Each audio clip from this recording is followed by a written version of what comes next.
আরবিতে কদরের একটি অর্থ হলো মূল্য, এটা দামি রাত। তাই লাইলাতুল কদরি খয়রুম মিন আলফি শাহর বলার মাধ্যমে প্রথম প্রশ্নের জবাব দেয়া হলো এই রাতের মূল্য কি। এটা যদি দামি রাত হয় তাহলে এর দাম কত? 1000 মাসের চেয়েও বেশি।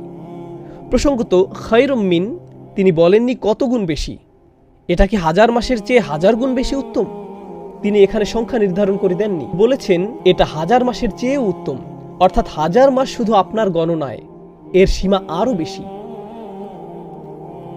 যদি বলা হতো লাইলাতুল কদরি মিসলু আলফি শাহর, কদরের রাত 1000 মাসের মতো, কিন্তু বলা হয়েছে 1000 মাসের চেয়ে উত্তম, তাহলে কদরের একটি মানে হলো মূল্য, আর এর মূল্য বলে দেওয়ার মাধ্যমে এর জবাব দেয়া হলো এটা 1000 মাসের চেয়ে উত্তম। কদরের আরেকটি অর্থ হলো ডিক্রি বা আল্লাহর আদেশ, যা সব কিছুর জন্য আসে।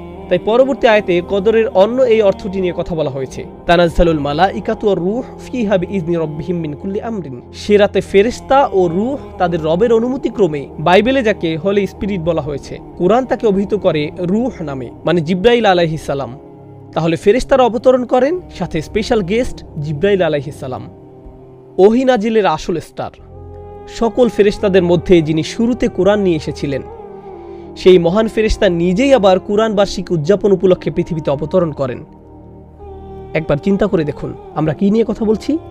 মুতাঈন সাম্মা আমিন, সবার মান্যবর, সেখানকার বিশ্বাসভাজন। শুধু তিনি নন, তার অরিজিনাল টিম যারা কুরআন নাজিলের সময় দলে দলে নেমে আসতেন, তারা সবাই কদরের রাতে পৃথিবীতে অবতরণ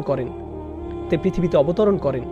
ইনি সেই জিবরিল আলাইহিস সালাম, যিনি মূসা আলাইহিস সালাম, ঈসা আলাইহিস সালামের নিকট কিতাব নিয়ে এসেছিলেন, ওয়া আইয়াদনাহু বিরূহিল কুদুস, এবং যিনি রাসূলুল্লাহ সাল্লাল্লাহু আলাইহি সাল্লামের নিকট ওহী নিয়ে আসতেন। আজকে তিনি আমাদের মাঝে, তার সকল অনুসারীরাও এবং অন্য সব ফেরেশতারা, তারা বিভিন্ন ডিপার্টমেন্টে কাজ করে। প্রথম আকাশে যেমন ফেরেশতারা আছেন, দ্বিতীয় আকাশে আছেন, তৃতীয় আকাশে আছেন, এভাবে সব আকাশে আছেন। ফেরেশতাদেরকে বিভিন্ন কাজের জন্য নিয়োগ করা হয়। যেমন 2 জন আমাদের গার্ড দিয়ে থাকেন, 2 জন আমাদের কর্মের হিসাব রাখেন, ফেরেশতারা আরশের চারপাশে ইস্তেগফাররত থাকে, ফেরেশতারা বিভিন্ন রকমের কাজ করেন। কদরের রাতে সব ফেরেশতাদের তাদের নিজস্ব কাজ থেকে মুক্তি দিয়ে দুনিয়াতে পাঠানো হয়।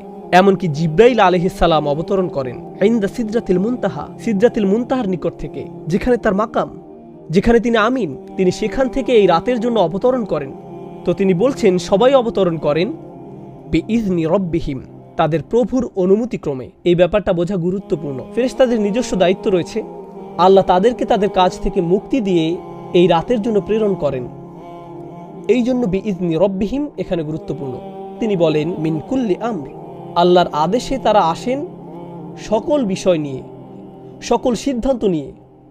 তার মানে এটা যদি স্বাস্থ্য সংক্রান্ত ব্যাপার হয়, ব্যক্তিগত কোনো ব্যাপার হয়, পারিবারিক ইস্যু, যুদ্ধ সংক্রান্ত ব্যাপার, আধ্যাত্মিক ব্যাপার, শারীরিক ব্যাপার, অর্থনৈতিক ব্যাপার, যে ব্যাপারই হোক না কেন, আল্লাহর আদেশে তারা সব ধরনের ব্যাপার সমাধান করতে আসেন এবং মানুষকে সব ইস্যুতে সাহায্য করেন। আল্লাহর কদরের ঘোষণা দিয়ে, আল্লাহর রাজকীয় আদেশের ঘোষণা দিয়ে এই রাতে তাদের জন্য যারা এর সন্ধান করে।